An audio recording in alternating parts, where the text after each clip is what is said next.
The car went missing for a large portion of its history, sitting forgotten in a field in Wales for 2 decades, before a subsequent owner bought it to restore, only for it to end up in much the same situation again, just a few miles from where it was first built in Solihull.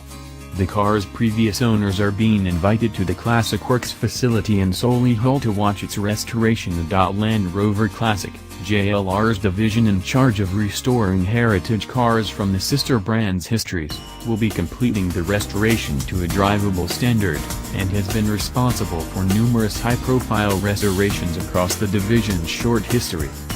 The restoration is being carried out in time for Land Rover's 70th birthday, celebrations of which culminate in the reveal of the next Defender towards the end of the year, in time for a 2019 sales launch.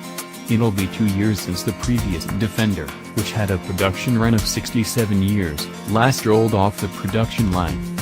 The JLR Classic team has previously carried out restorations on Series I Land Rovers, with a run of 25 fetching between £60,000 and £80,000 when restored as one of the division's first projects.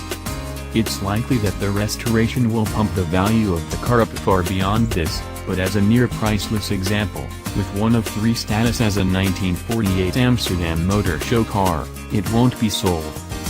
JLR Classic director, Tim Hannig, said, "This Land Rover is an irreplaceable piece of world automotive history and is as historically important as Huey, the first pre-production Land Rover."